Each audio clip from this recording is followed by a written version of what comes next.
There's several things you did well, and I would like to go over some of those to start. And first were your props.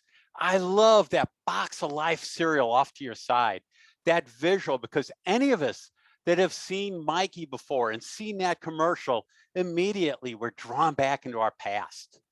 And the bowl of cereal you had there really drove that point home, and it came into play later on in your speech.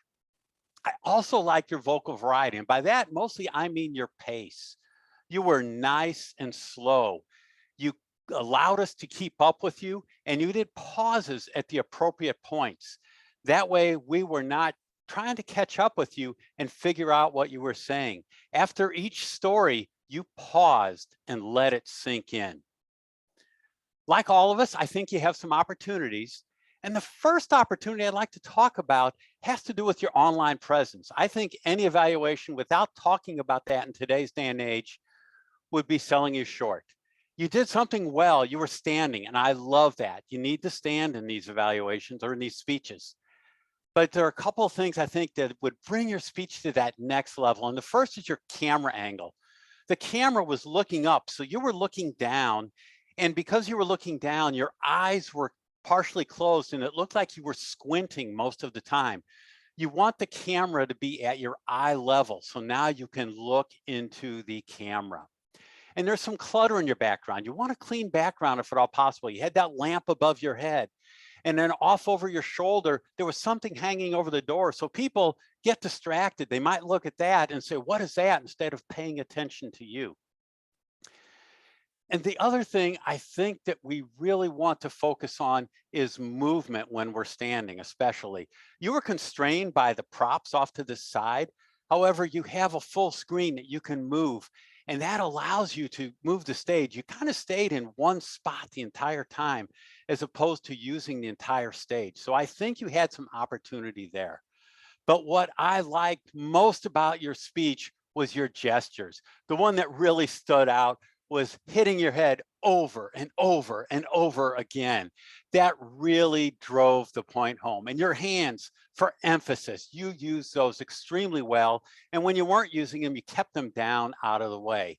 And when you talked about grabbing that person on the playground by the arm, swinging him around, letting him go, that was a fantastic gesture. So what I would say in summary is your props were excellent. I loved your pace, your online, just work a little bit on that camera angle and clutter, and your gestures were phenomenal. Contest master. Thank you, Kevin. Timer, can I please have 1 minute on the clock for the judges can mark their ballots?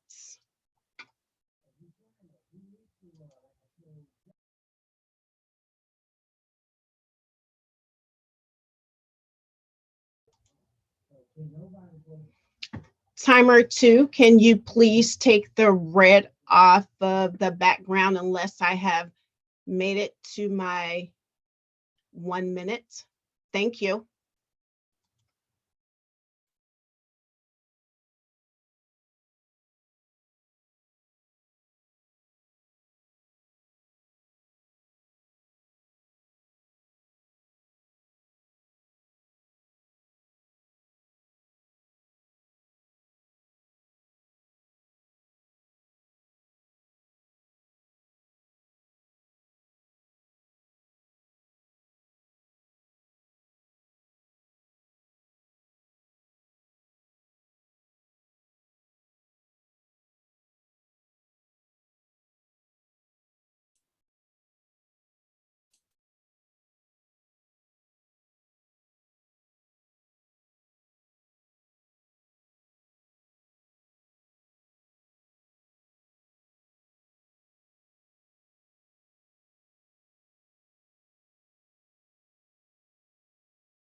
And I'm sorry, do I start talking now? Or did I come in too soon? Well, hello, Mr. Marvin Parnell. Hello. We're now ready for you. We have our second contestant for this evening, Mr. Marvin Parnell. I need an audio check from you. Can you see me? All right. Visual, I heard you. Can you hear me? I can, yes, thank you. Okay. All right, you have the timer pinned. Correct? You see the timer? Yes. Okay, awesome. That means we're ready to go. Fellow Toastmasters, our second contestant for the evening, Marvin Parnell. Marvin Parnell. Thank you, Madam Contest Chair. Makeda, your speech was it was enlightening. Life cereal, the prop, all of that, wonderful. And I have to tell you, there's no better cereal that would describe adolescent adversity better than life cereal. I was a big fan of your gestures and how you moved over to the bowl and whatnot, and then made the gesture of eating the cereal. But what I also liked was the gesture of hitting someone with a metal lunchbox. I have to say your delivery is warm. It's inviting. You want to hear more of that. It captured the audience. We want to hear that. But what I also love is the journey of the speech itself. We went from just a cereal, then a cereal commercial, then life as, you know, an elementary school student. And then you tied in being a Toastmaster and what we do. It was quite a start to go from cereal to what we do as Toastmasters, and only a skilled speaker would go that far and do all that.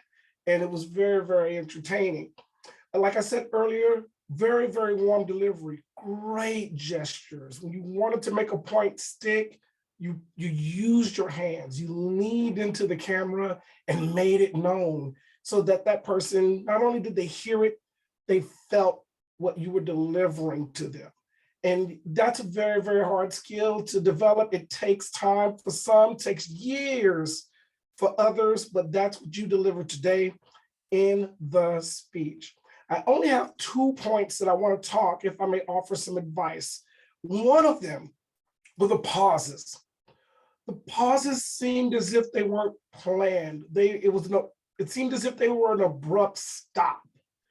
And that was concerning because the speech was so good, it was so warm, you were so inviting, and then it seemed as if it would stop.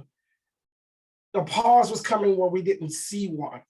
So that made it a little hard to keep that level of the enthusiasm you were trying to transfer. It was really hard to keep that as a steady stream when those pauses came across as if they were unplanned.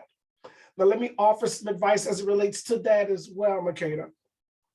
When you have a pause, what you want to do is use your voice inflection right before the pause and just after the pause. You want to use that vocal variety right there. You said the phrase, "That is what Toastmaster does," helps us use our words. But if you use your vocal variety right before the pause and let that audience wonder what you're about to say next, even if just for a few seconds, if you'd say, "That's what Toastmasters does," gets us to use our words. That vocal variety would close the gap of the pauses, and it'll glue it together a lot better. Overall, I enjoyed the speech, and I would hear that speech over and over again. And I thank you so much for it. And thank you, Madam Contest Chair.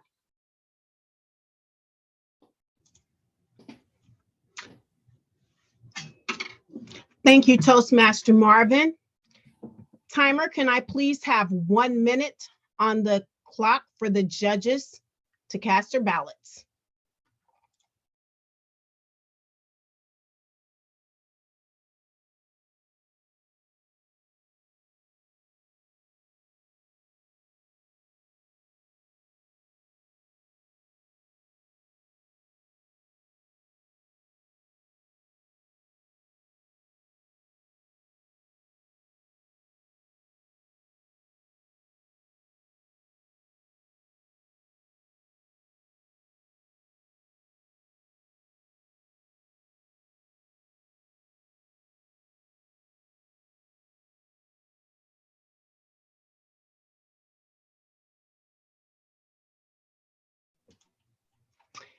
Thank you, timer.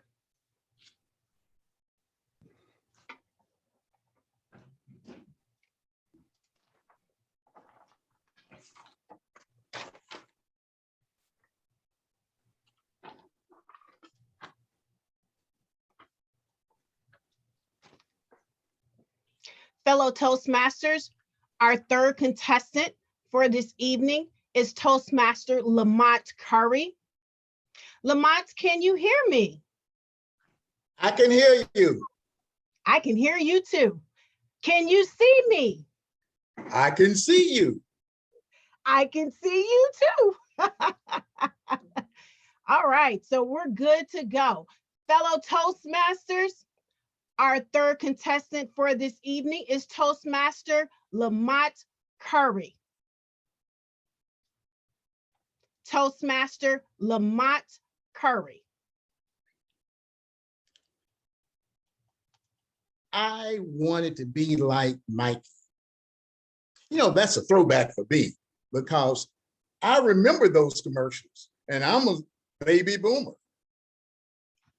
Fellow Toastmasters, distinguished guests, and the whole wide Zoom world that's looking now. And especially to you, Mikey. I can tell you put a lot into this speech, a lot of preparation, a lot of thought. Now, in my analysis, I will use center in on three things. One is what I saw, two is what I heard, and three is what I felt. I thought you had a very professional presentation. You were impeccably dressed, and I appreciated the visual aids that you had, which was the cereal. Even besides seeing the cereal, we could imagine your tasting the cereal. You ate it, and you even told us that it tasted very good. You spoke with a lot of confidence. Now, you had a good Zoom presentation, but I think your camera was set a little too low. So as one thing that you can do in the future is to raise your camera up just slightly higher. You had good hand gestures. Now, in things that I heard, one of the things that I thought that I appreciated was the way you told the story. And you gave an example of spinning the young man around. However, I thought maybe you could have used more modulation in your voice. For example, if someone hit me upside, hey, I'm gonna cry. I wouldn't just say, oh, he hit me upside the head 2 or 3 times. So giving more expression to it would help put the audience on that emotional roller coaster. You spoke very clearly, very distinctly, but it was something of a monotone voice. Now, you had a call to action. In fact, one of the things that I thought is that you may have had a few too many subplots going on with the main plot. I understand that inner Mikey that we all have. But I would suggest in the future that we try to zero in on just 1 or 2 items rather than a plethora of different subplots going in. However, I thoroughly enjoyed your speech because I could identify with it. And in the future, I will be like Mikey and deal with my inner self. Madam Contest Master. Thank you, Toastmaster Lamont Curry. Timer, can I please have 1 minute on the clock for the judges to mark their ballots?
Thank you, timer. Fellow Toastmasters, our fourth contestant for this evening is Toastmaster Kenny Freeman. Toastmaster Kenny Freeman. Makita, I confess that you really had me going. I was looking for what's going on here. You had this expression, you had this smirk all the way through your presentation, even when you were talking about Mikey, and I kept trying to figure out, where is this going? Because she's really not changing tone. It's just this smirk. And then I discovered that eventually I finally discovered what you did was you was enjoying telling that story about slinging that kid across the playground. It seemed like you built this speech around that event because you enjoy telling this story. And it was a great story. I love the way you actually brought it back to Mikey and then built forward because it was incredible. I especially enjoyed that you used cause and effect all the way through. You used extremely fantastic body language. And even more important, your diction and your the way you pronounced your words was all very just nice. And it just kept us coming. It just drawed us in, it drawed us in. And then we saw this bad little girl threw somebody across the playground. I love this. I love this speech. The only thing I probably would have said that I would have loved to have seen you do was to readjust the props that you used in your presentation. I found that it was a little bit heavy to your left or your right and a little bit high, whereas I would have probably loved to have seen you balance between the two, brought them down, and still been able to use those gestures coming up. But let me tell you something. I have never enjoyed a speech more than the way you told that story. I mean, it just, you pulled us in, but you lured us in. You didn't grab us. You just brought us a little bit at a time. And then pow. This is about a young lady who enjoyed doing something in her childhood, and she's telling us about it. Good job. And good for you, Mikey, Mr. Toastmaster. Thank you, Kenny. Timer, can I please have 1 minute on the clock for the judges to mark their ballots?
Thank you, timer 2.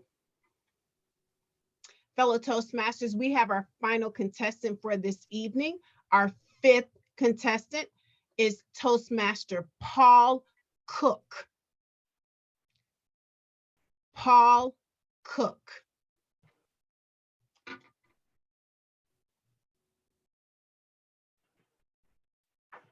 Makeda, you did a fantastic job of grabbing our attention the second you started your speech, talking about Nike with Life cereal. I remember those commercials from when I was a little boy. They were so much fun. And that brought back great memories for me. My fellow Toastmasters, wasn't this a very, very appropriate speech to talk to us about how important it is to continue our journey in Toastmasters, whether we're at Icebreaker or further down the road, so that we continue to learn to use our words as effectively as possible. You did a great job. Your gestures were great. I do want to make a couple of suggestions for some improvements. The first thing, and I have to work on it, because Makeda, I am right with you. I feel like we're in a box when we're stuck trying to stay within whatever the camera allows. But I think if you had arranged your space a little bit more to give yourself at least some room for movement, when you got to things like this boy smacking you upside the head, you could have actually had movement and had one more prop of some sort to demonstrate how that felt. And then that would have also given you some room for some more vocal variety. Ow! What are you doing? I think doing some of those things would have brought that speech even more alive. Because I'm sure almost all of us at one point or another had somebody who was a burr under our saddle, had somebody who bullied us and annoyed us. We know how you felt. The other thing that I would like to have you think about a little bit more is after this fantastic beginning where you grabbed us full force, the conclusion I thought was just a little bit weak. The conclusion should have wrapped a beautiful bow around this great speech that you gave. So I would have liked to see that beefed up a little bit, saying something like, fellow Toastmasters, in conclusion, I want to encourage you to get in touch with your inner Mikey so that you can tell great stories, learn more about yourself, and share that whether you're giving your icebreaker or your 100th speech. All of us had so much to learn from you today when you were talking about using our words in all sorts of different ways. Keep us engaged all the way to the end so that we are with you and don't forget. So in conclusion, I think you did a wonderful job. I loved your speech. I think your gestures were very effective. I'd suggest just that you rearrange the room a little bit to give you at least a little space to move, and then to put a really great, beautiful bow on the beautiful thoughts that you shared with us today. Mankind Toastmaster. Thank you, Paul.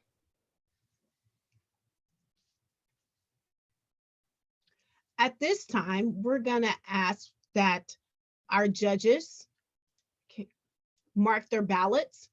And this is going to give us the time to learn a little bit more about our contestants this evening. This is the time where we all get to find out a little bit more about our fellow Toastmasters.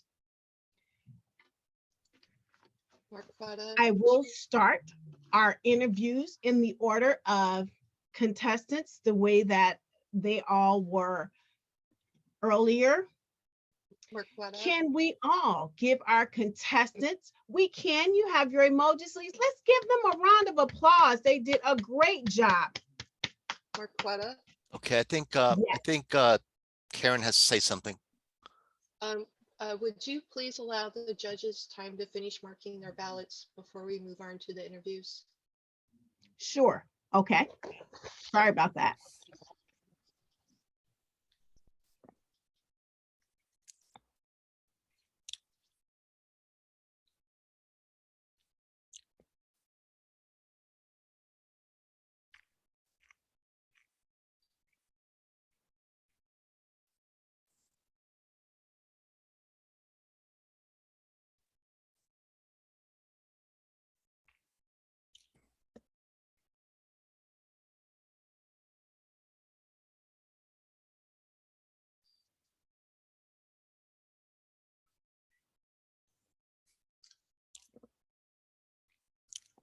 Hey, Tom, do we have a breakout room arranged? So once I get all the judges' ballot sheets, we can retire to it with the ballot counters? Yep, the breakout rooms are open. Just go to the chief judge room. Okay, thank you.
Madam Contest Master, we've got all the judges' ballots except for one, and I'm going to go ahead and retire to the breakout room, start tallying while I'm waiting on the last one to come in. Marquetta, you're on mute. Thank you. Thank you, Chief Judge.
All right. So now we're ready to have the interviews of our contestants this evening. We're going to begin our first interview with our first contestant, Mr. Kevin DeRocher. Hey, Kevin. Hey, Marquetta, how you doing? I am well. How are you? Doing great. Glad that's over. Well, I see you are a published author. How amazing. So will you please tell us a little bit more about that? Yeah, I had the idea to write a book way back in 2001, but I always had excuses for it. And when I retired in 2018, I didn't have those excuses anymore. So I wrote my book, Bridge Over Adversity, True Stories About Overcoming Personal Challenges. And it looks like this. Oh, It's a nice. story of 12 people that have overcome severe adversity in their lives. A woman that was trafficked and escaped. Somebody that overdosed on drugs, was in a coma, almost died. Somebody that lost a child. Someone who was abused by not only their first stepmother, but their second stepmother, and on, several stories, somebody with PTSD. And at the end, I talk about the 5 characteristics they had in common that kept them in that situation, and the 11 characteristics they had that helped them escape and become happy in life again. And all of them are happy again in life, great success stories. So it's a blueprint for anybody that wants to overcome adversity in their life, how to do it with people just like them, showing them the way. It's available on Amazon or my website, bridgeoveradversity.com. Right. Well, thank you for sharing. Nice. So you've also listed yourself as a public speaking coach. So what role did Toastmasters play in that? Well, Toastmasters was huge in that because I found out I could be a speaking coach back in 2009 when my vice president of operations, Pete Kramer at Anheuser-Busch, came to kick off a class I was teaching and said, Kevin, I hear you're a Toastmaster and you speak at conferences. Can you evaluate my presentation to your class? I said, sure, Pete. I gave him a 5-page evaluation, gave it to a secretary, didn't hear from him for a week. And then he pokes his head in my office door. Says, Kevin, what are you doing next week? I said, well, I hope I still have a job, Pete. He said, oh, yeah. He says, I'm going to our Williamsburg brewery to give communication meetings. Can you fly up in a corporate jet with me? Help me with my speech, watch me give it, give me critiques on it, and then give me those critiques on the way back. And then for the next 6 months, he was inviting me to meetings far above my pay grade just to be his personal speaking coach. And I did that the rest of my career in various jobs until I retired in 2018. Even though I'm an engineer by degree. But if it wasn't for Toastmasters, I couldn't have done that. That's why we love Toastmasters. Yay! Well, thank you, Kevin. Great hearing your evaluation. And it's always a pleasure to hear everything that's going on at the time. You always have something going on that's amazing. So that's great. Thank you very much and good luck. Thank you. You're welcome. And our next contestant, where are you, Marvin? I'm here. Let me turn my video on. Okay. Timer, can you please give me 3 minutes? Thank you.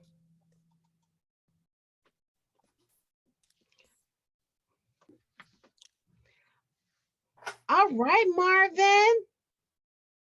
How are you? All right. Yourself? I'm well, thank you. That background kind of make me feel like I'm at the Oscars or something like that. I mean, I'm on the red carpet or something, or at least you are. My peers hate it. My peers hate it. But it's like, I'm gonna do it. Well, I hear some of your interests and your hobbies are fencing and rolling cigars. Yeah. Wow. Well, yeah. I want to know a little bit more about fencing. Tell me a little bit more about fencing. Well, it's I try to stab people with swords.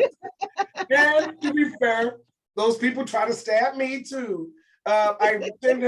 So I spar with people half my age, pretty much. Yeah, people that were gymnasts and big fitness people, and of course I'm in no shape, but I know how to get out of the way, and reset and lunge and do what I have to do. But yeah, it's just me and a bunch of 20-somethings. Okay. Nice. Well, Yeah. there's a quote. Your favorite quote is just be better than yesterday. Please, that is a very good quote, but why is it your favorite quote? It is, and it came to me at the beginning of the year, and of course, first week of January, New Year's resolutions, New Year's resolutions. But you think about it, you're trying to beat 365 whole days. You're not even clear on all the mistakes you made in that 365 days, unless you kept a daily journal of which you would have to go back 365 pages of just to get a clear scope of what you did, good or bad, through that whole year. That's a lot of data to consume. However, though, if you can be just a little better than yesterday, you remember where you messed up yesterday. That's a bite-sized chunk to really start making the steps to get a little better and a little better and a little better. And it's easier for us to focus on those things. If we just look back yesterday and say, okay, here's what happened. Now here's where I'm going. Well, thank you, Marvin. That's very inspirational for me. I'm going to remember that. So tomorrow I'm going to tell myself, Marquetta, you're just going to be better than yesterday. So I appreciate that, Marvin. Thank you very much. And it was great again interviewing you, and good luck in the evaluation contest. Thank you so very much. Thank you. It's my first You're one. welcome. So I'm just here for the journey, but I thank you so much. You're welcome. Mr. Lamont Curry, where are you? Hey, hey, hey. Hey, hey, hey. Timer, can I get 3 minutes, please? Well, happy Friday, Lamont. How's it going?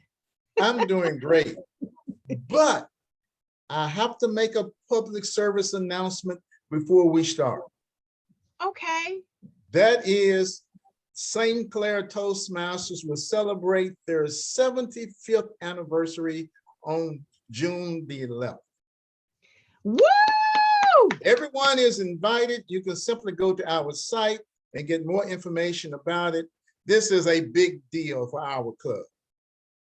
That is amazing. That is amazing. And you guys have an amazing club and amazing members. So glad that you shared that with us. So along with that good thing that's going on, sharing knowledge with others really inspire you. Can you tell us a little bit about that? Absolutely. Several months ago, Elaine and I decided to start a book club. So we have an audible book club in which each week we review a chapter or two of a book and then have a discussion after that. The amazing thing is this has been going on every Sunday for nearly a year, except for holidays and special occasions. And the one comment that people make is, particularly new people, is, wow, I never knew that. And just shows how illiterate most Americans are, because we have millions of books and yet we don't read. So our mission in life now is to be able to spread knowledge, to get people to understand where they come from and where they're going. Wow. And you know what? That's a very good thing, because you're never, ever too old to learn or too young to learn. Learning and getting knowledge is always there. So thank you for that, Lamont.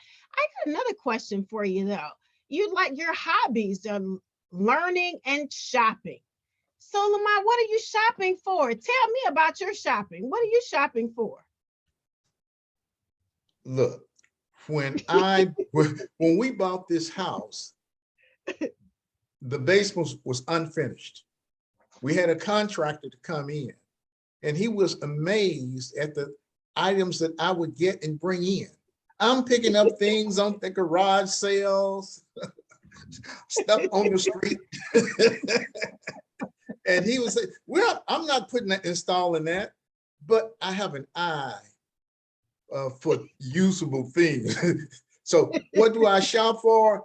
Anything that I like, and particularly if the price is right. The closer it is to free, the better I am with the purchase. Well, thank you, Lamont. Oh, that's a good one. Thank you, Lamont. I appreciate it. Great evaluation along with the other contestants, and good luck. Appreciate it. Have Thank a you. good one. All Thank right. you. Bye. Bye-bye. Mr. Kenny Freeman, where are you? Hello there. Hey, how are you? Oh, it's been a little bit of a tough day, but I'm still making it. All right, that's the good thing.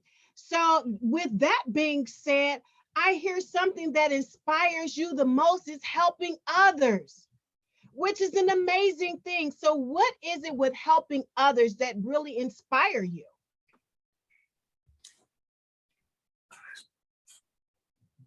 Interesting question that you ask. And I have a interesting answer, I hope.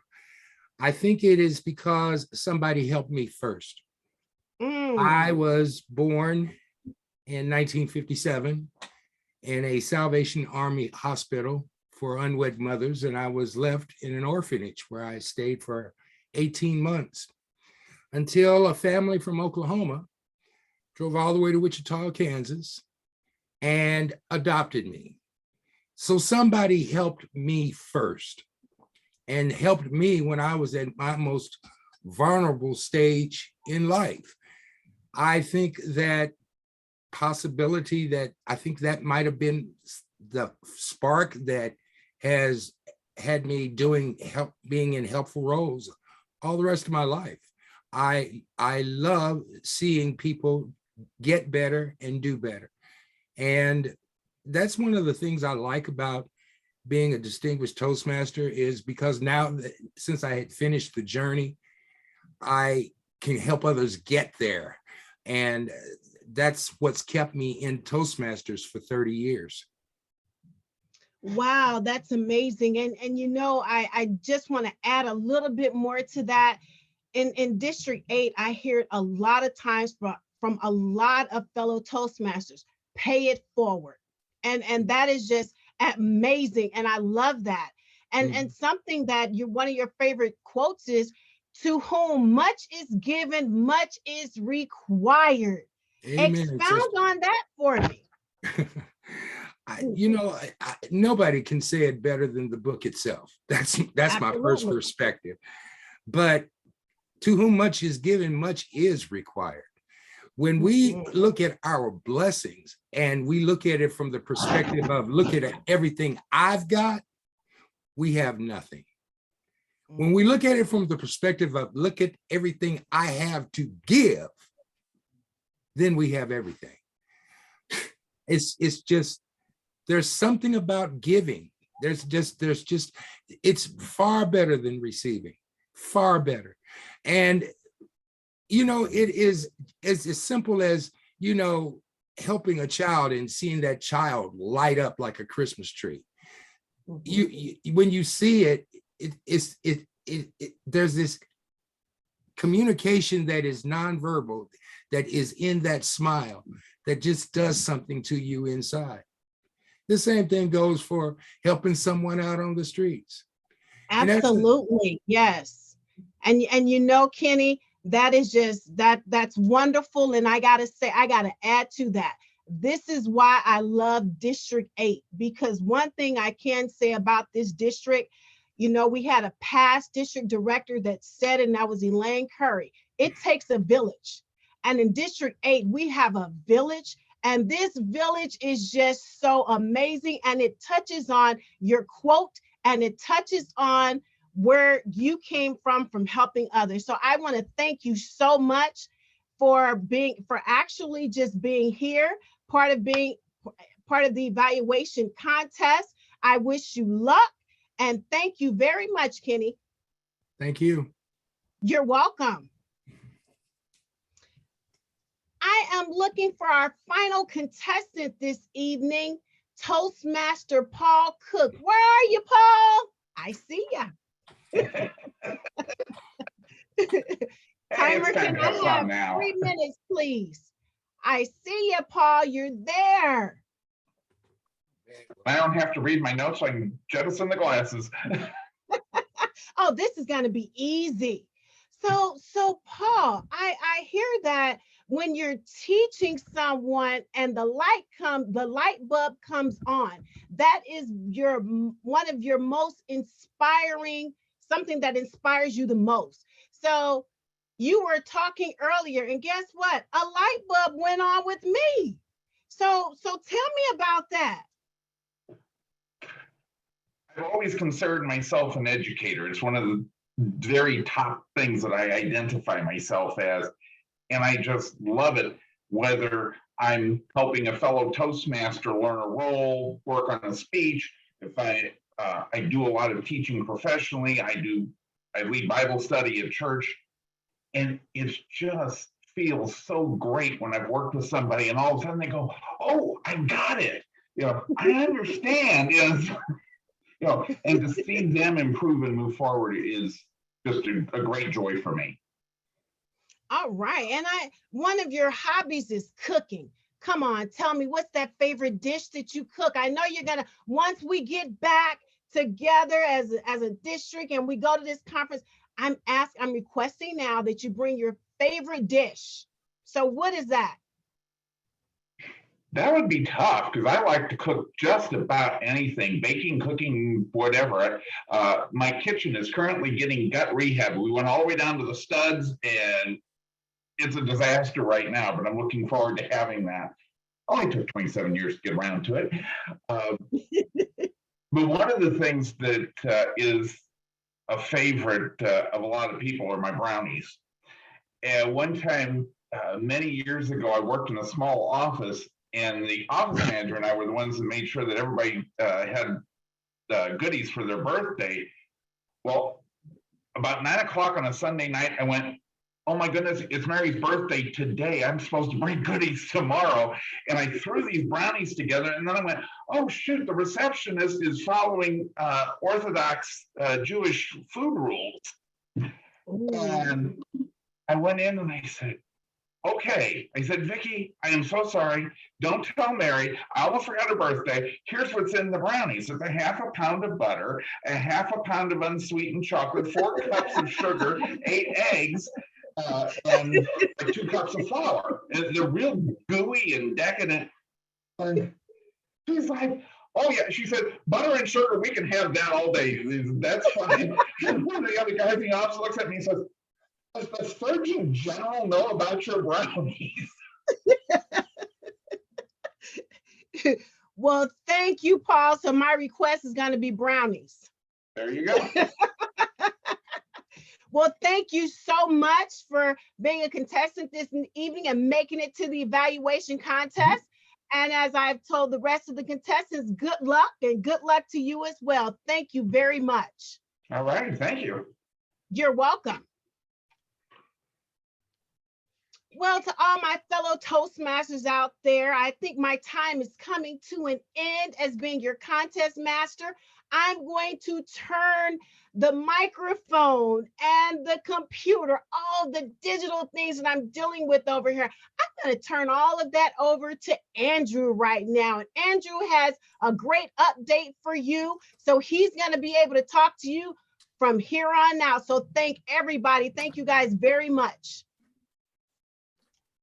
Thank you very much, Marquetta.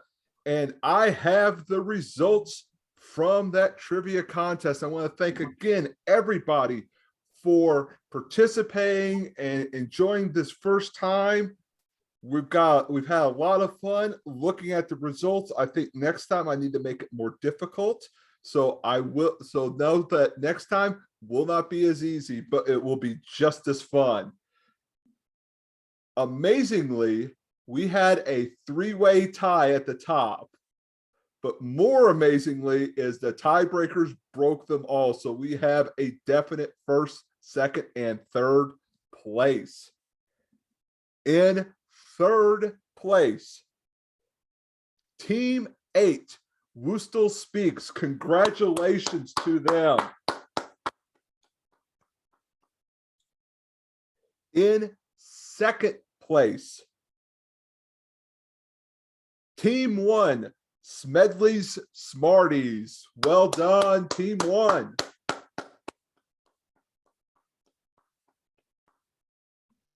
And in first place, and I have to, we've already heard about this former district director, so I think I have to do this in honor of her. We have to get a drum roll going for Elaine. Make sure you hit the cymbal crash at the end. Team 11, I hope I get this right. Team Hospex, Hospex. Team 11, congratulations, well done. I can tell you it was a very close match. It was very tight all the way through. Very well done by all the teams. This was a joy to put on. It was an absolute blast. I look forward to this being the first of many more to come. I'm hoping that next year we can have this at our district conference and make it bigger and even better. So thank you everybody who participated, who came out, who supported. Thank you to everybody. To those who haven't participated, it's still not too late. After we announce the winners of the evaluation contest, I will throw that link into the chat and you can still give and help our prison club members, because remember, they are all still members of District 8 and we need to be looking out for them just as much as everybody else. And at this time, I'm going to ask our program quality director, Karen Leingang, to come up to announce the winners of the evaluation contest. Karen. Thank you, Andrew. I just want to follow up where Marquetta's lead. Let's all give our contestants a round of applause.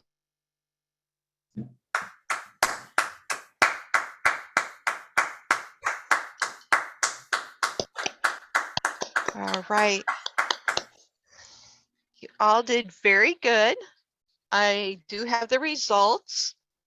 I do have to announce that we had one time disqualification. With that, our third place winner is Paul Cook. Congratulations, Paul. Our second place winner, drum roll, is Lamont Curry. Great job, Lamont. And our first place winner, again, drum roll, with the symbol, Mr. Kevin DeRocher.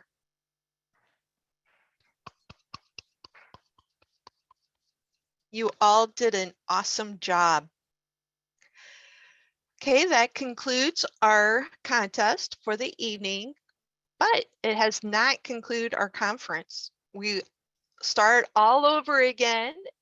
The Zoom doors will open at 8:30 and our keynote speaker will be Lance Miller. His speech is Toastmasters, an internship to success, and I look forward to hearing it. I've heard some of his other speeches and he is a very motivational speaker. We will follow that up with our annual business meeting, and in the afternoon, we'll have our education sessions. And for all of those of you who are not necessarily Cub fans, you can join us at 4 o'clock as we roast our immediate past favorite Cub fans, RJ Stratton.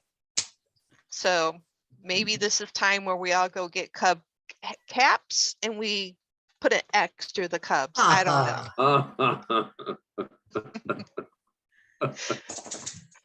know. But thank you for joining us. And with that, I think we're ready to just have some who won the trivia.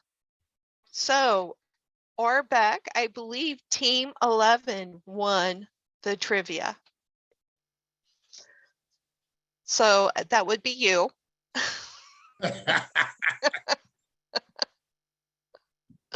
And congratulations. I'm actually, our regular weekly trivia is on my other device right now, so I was double zooming. So yeah, and we should have been first. We should have been your priority. I'm sorry, but no, I want to say, I just want to echo Andrew's remarks. Thank you for everyone who contributed. Thank you for